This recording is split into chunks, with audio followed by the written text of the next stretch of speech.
Hey, Jarmo. This is obviously a very different offseason. We talked about that before. Over the next week or so, you're going to have the draft and free agency and just, a number of different options that you can potentially take to improve the team. How eager are you to just kind of get that process started? Oh, that process has started a long time ago already. So Yeah, yeah, further. when we get to the critical dates, I guess then you have a deadline. Draft obviously on Tuesday. There's usually a little bit more action leading the days leading into the draft. This year could be a little bit different too, because there could be some more action after the draft, knowing that the cap's flat and teams might have to make some tough decisions with their roster, and the free agency might look a little different after those decisions. So we'll see. I mean, it's been picking up this week a little bit, but ever since we started this quarantine period in March, and we didn't know when it was going to continue, we were kind of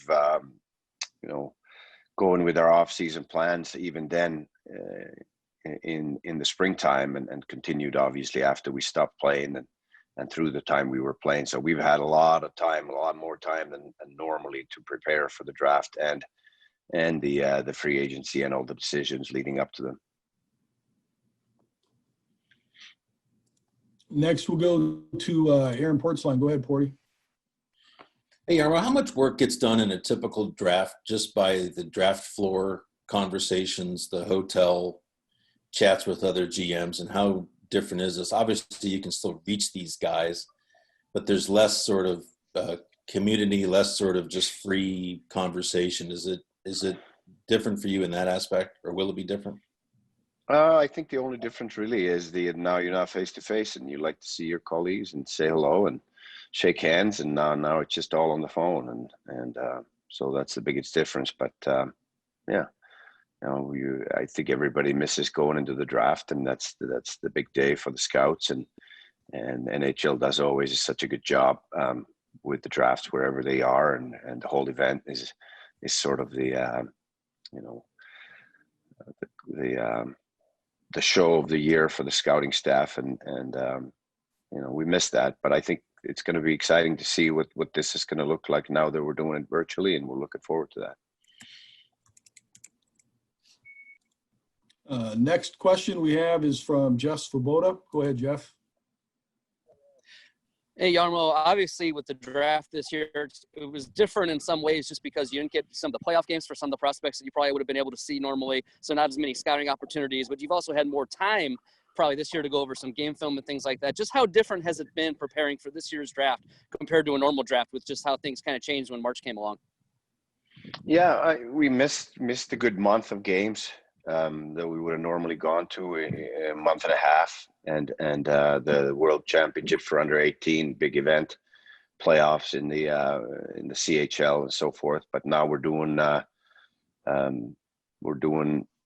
a lot of tape, or have done a lot of tape, and you know what? One of the big differences too is that we could extend the scouting basically into the next season, because the draft is next week, and European teams have started playing a long time ago. So we were able to view some players in August and September that we normally would have already drafted. So there's a lot of different things going into this, but we've done a lot of background work, interviews online and Zoom, and talking to people that know those kids and so forth. So it's been a different process, but an interesting one as well.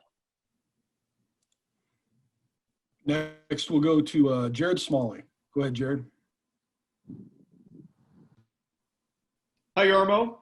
Question about obviously every draft, you're trying to draft the best player possible, regardless in many cases of what position they play.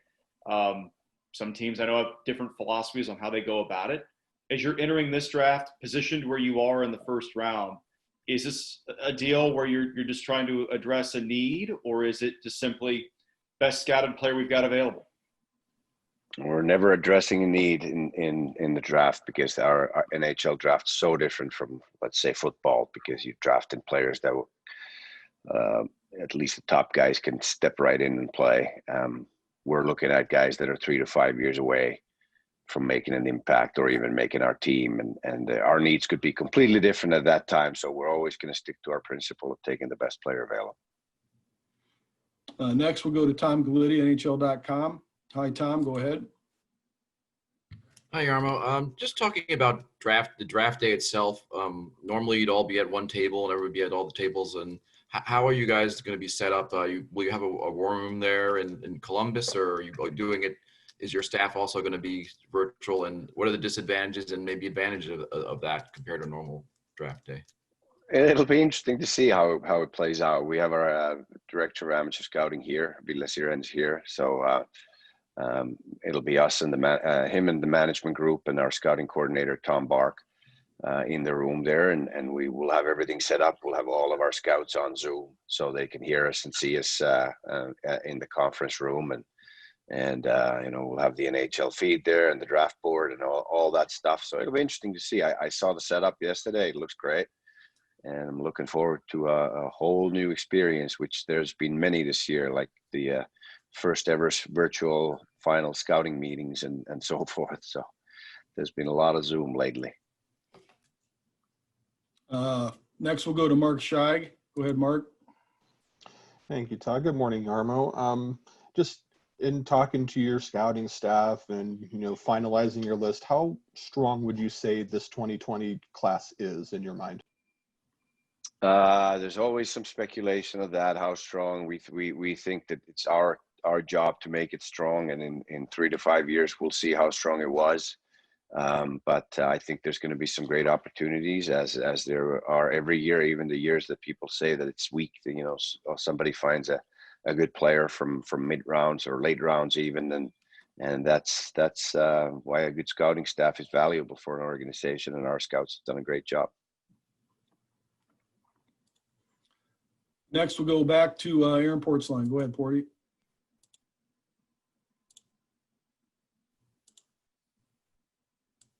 You there, Porty? Oh yeah, sorry, hit the button, it didn't register. With the flat salary cap and with the internal budgets that many teams are facing, is the value of a first round pick any larger this year? In other words, a commodity that a team doesn't have to pay immediately. Have you seen any impact in your talks with other GMs as to how interested people are in first round draft picks? Is it any different than another year? Well, I think that ties into my first answer there, where teams will have to make some tough decisions here with their roster, and they might have to even move along with the player that they really like just because they have to fit under the salary cap, and that's where a first round pick could come in handy, and especially if you have multiple ones, that could provide some opportunities to strengthen your team immediately with that pick, if you have the cap room. So the cap flexibility obviously is always good, and if you have futures in your hand that everybody's always interested in, which is at the draft time, if you have multiple picks, you have a lot of options. You can pick the player you like. You can try to trade up with those picks. You can try to trade back and get more. Like we don't have a second round pick this year, so there's a lot of different options. Or you could trade it for a player that can make an impact on your team right away. So all those options are good. Right now we have 21 in the draft, and we'll see what we have once we get to the draft day. Thanks. Now we'll go back to Brian Hedger. Can you hear me? Yep, there we go. Just building on Tom's earlier question about kind of how things are going to function for this virtual draft. I know you have great tech services people there. Are you guys having a war room at Nationwide? And I mean, how much concern is there about just technical stuff? Like if the internet goes out or a phone doesn't work or something, is there kind of nervousness about that at all, or no? A lot smarter people than me take care of it, so I can't worry about it. All right. Next, we'll go to Jared Smalley. Jarmo, just an update, obviously mentioning the importance of the cap and how big a factor that's going to be in your decision making. Can you just update us a little bit on how negotiations are going with, for example, Josh Anderson, how that cap affects that conversation and how the draft may impact that as well? Well, I don't do updates on negotiations. They are, they're ongoing, and until there's a signature on paper, they're ongoing. So I got no update on that. But yeah, everything. I think it's important for all the teams in the league that you make some of those decisions before the draft if you wanted to expand your opportunities at the draft. But then again, like I said, this could be a little different UFA class at the end of the day than it looks right now because of the hard decisions some teams will have to make, and so usually there's a lot of activity before the draft this year. I think we could also see a lot more activity after the draft as far as the trades go. It could be interesting. It's going to be a different, very different from normal sequence of draft, free agency, and all that. That's my prediction, but I could be wrong too. Next, we'll go to Tom Galletti. Go ahead, Tom. Jarmo, how active do you expect to be in free agency? Are you waiting to see how things play out with who might be available and things like that, and who might be available via trade? Yeah, we don't really believe in the in the free agency type of thing unless there's a player that we think that we're 100% or close to it that fits our group and needs and also is something that we can fit under the salary cap. Most of the time at the free agency, July 1, normally now October 9th, you're gonna spend too much or pay too much and give too much term to be able to get the guy that teams are competing for. So that's one big reason why we don't believe in doing that, at least not very often. But we're always looking for ways to get better. So that's one of our options, and we're going to have an open mind with everybody that might be available and interested in coming here that we have interest in, and we're going to, we've looked at those opportunities already, and once we get to that point where we could start talking to those guys, then if there's someone that fits all our needs and fits under the cap with us and into our future plans, we're going to pursue that. Next, we'll go to Sean Donegan at 10 TV. Go ahead, Sean. Hey, Jarmo, going through this entire process virtually and everything like that, is there anything that you can take away that you might use in the future if things ever get back to normal in years to come? I didn't like the if things ever get back to normal, but let's say when things get back to normal. I think there's a lot of things that we've learned from this, and I think that's the mindset that we try to have through all of the adversity that we face on the ice or this in this case off the ice and in the world. So you're going to try to learn every day something new, and I'm sure we've all learned a lot through this period, and hopefully it'll end soon. Okay, next we'll go to Aaron Portzline. Go ahead, Porty. Yeah, hey, Jarmo. Not asking you to name names because I know you wouldn't anyways. But there's a thought that maybe there are players available this year that many people would not expect to be available. Is that your sense, talking to GMs around the league, that there's opportunity there for more, I don't want to say upheaval in the league, but more big names, significant players moving than many would expect? Yeah, as I said, teams will have to make tough decisions when everybody expected the cap to go up, and it won't, and it won't go up next year either, most likely. So, it poses challenges because all the long-term contracts that you have signed, and then you have players up to be signed like we do right now.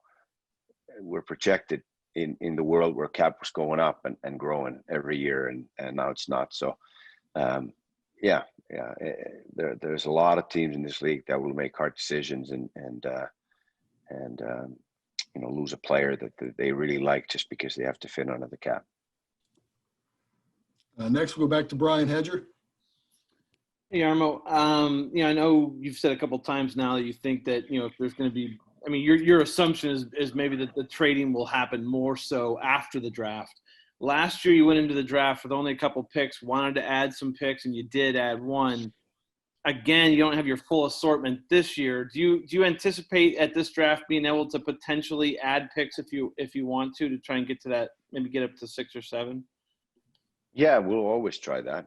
And I didn't say that there's going to be more trades after the draft. I just thought that I think there's going to be more trades after the draft than in a normal year. Okay. So that's what I meant. And you know, we're always looking for ways to give our scouts opportunities to show what they can do, and that's because of the job they've done for us in the past, and we believe in them and want to give them those opportunities. So you know, the second round pick that we don't have in this year's draft, and third, so those are the ones that we're definitely going to try to pursue and see if we can help them out. Next, we'll go to Mark Scheig. Go ahead, Mark. Hey, Jarmo, I know that everyone's always looking for a way to improve their team, but do you get the sense in talking to those around the league about could we possibly see more offer sheets this year? And is that a tool that you could even use in the right situation? I don't want to speculate on that. That's especially in this world now when everybody has their challenges of being cap squeezed. You better make sure that you have your own flexibility taken care of very well before you're going to start throwing offer sheets to anybody. But who knows? Maybe somebody will try to take advantage of it if their cap situation is so flexible that they have all kinds of room. But you know, then better make sure that they've planned that into the future because everybody's got their own cases coming up at some point. So yeah, it's a tool given to the teams in the CBA, and you know, there's nothing wrong with trying to use every tool that the CBA provides to make your team better. So I wouldn't say it's out of question, but I'd be cautious taking that route. Next, we'll go to Brian Hedger. Actually, I'm good on that one. Sorry. All right. Well, right now we have no more hands up. I'll give you one more opportunity. Anybody? One last question for Jarmo, and if not, we'll bring Ville in. Looks like we're good. So Jarmo, if you want to have Ville pop in, we'll make him available.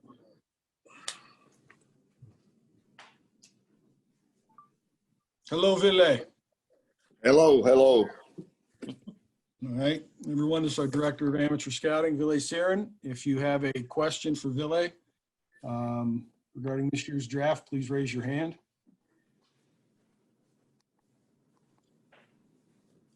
We'll go to Brian Hedger. Go ahead, Hedge. Hang on. You're good, Hedge. Go ahead. Okay, sorry. The message popped up. You know, I'll give you the question that everyone seems to be asking talent evaluators this year is just about this year's draft. Is this a draft that you guys have kind of spotted, you know, for a couple of years out as having a lot of talent in it potentially? Not really. You know, Okay. every draft is different, and scouts think most of the time that every draft is good.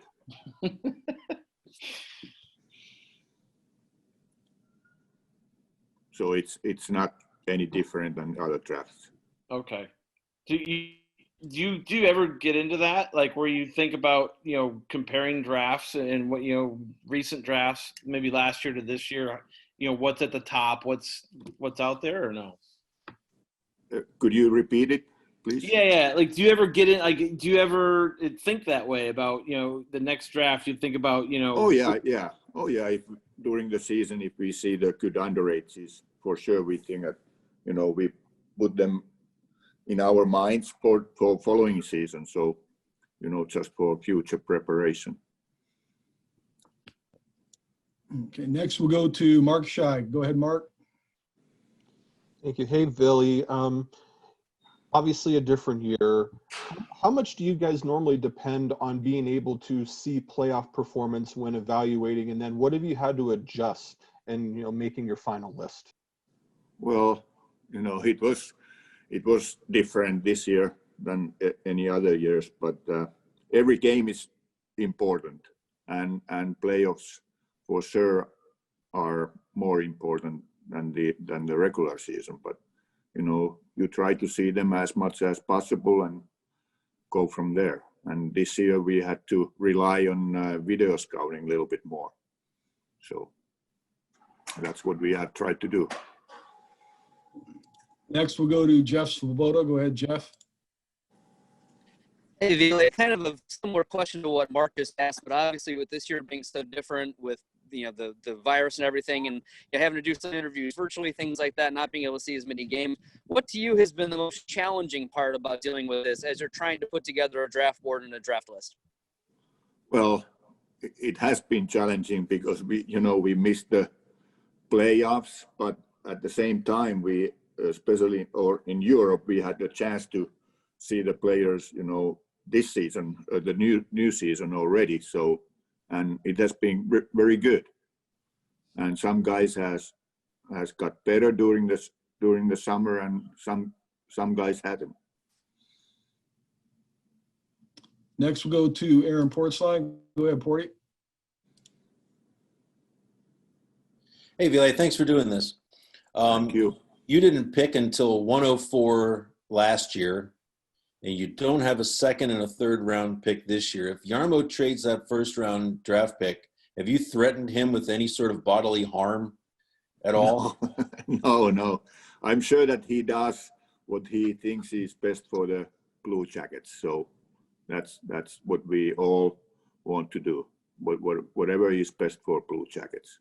But of course, scouts want to have as many picks as possible. But that's what it is.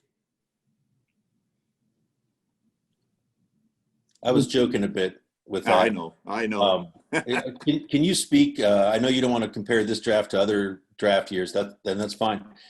What kind of player will be available for you at 21, given the depth of this draft? I'm confident that we will get a good player, and the player we like a lot, and I think there will be player available which we think that has a good upside. Thank you. Now we'll go back to Mark Scheig. Go ahead, Mark. Ville, are you guys taking the time in the days leading up to the draft to watch a lot of the draft prospects play overseas, and will that have any impact on any decisions you make on draft day? Oh yeah, I have been in Europe whole time, basically since mid-March, and I have been able to see a lot of games over there. Finland this year, because every other league has been shut down except the KHL. But we have been following, with video, and also I have seen many live games already. We'll go back to Brian Hedger. Go ahead, Hedge. Hey, just building off of that, being able to see them, especially like maybe in the last month at preseason games or something like that. I mean, we've never had this opportunity before, right? Where guys are like 19 years old, and I mean, how big is that extra time of physical development for you guys to be able to see these guys, before you draft them, and they're a little older even. Oh yeah, it has been great experience, and I think it has been great, and I can tell that some guys has really got better, and their game has developed in the right direction, and they have moved up in our lists. So it has been good. Go back to Mark Scheig. Go ahead, Mark. Just one more for you, Ville. You're mentioning you've been in Europe. Have you had the chance to watch a lot in Germany this year? And I just feel like that they're an interesting country, just because top of the draft, they expect to have somebody. There's a couple guys that could go in the first round as well. It seems like that they're really making a mark in the world. Is that something that you take note of, countries like that? I have seen games on video which they have played, and then our Czech guy Milan Tihi has been watching those guys closely, so it has been good. All right, we'll go back to Brian Hedger. Go ahead, Hedge. Hey, Ville, Jarmo was talking about how he just doesn't draft for need. It sounds like take the best player that's there on your list type of thing. But as the scouting director, do you look at it any differently at all as far as you kind of look at organizationally and say, hey, we have this number of defenseman prospects, maybe we should take a couple of guys there? Or, I mean, does that ever go on as far as looking at what you may need organizationally?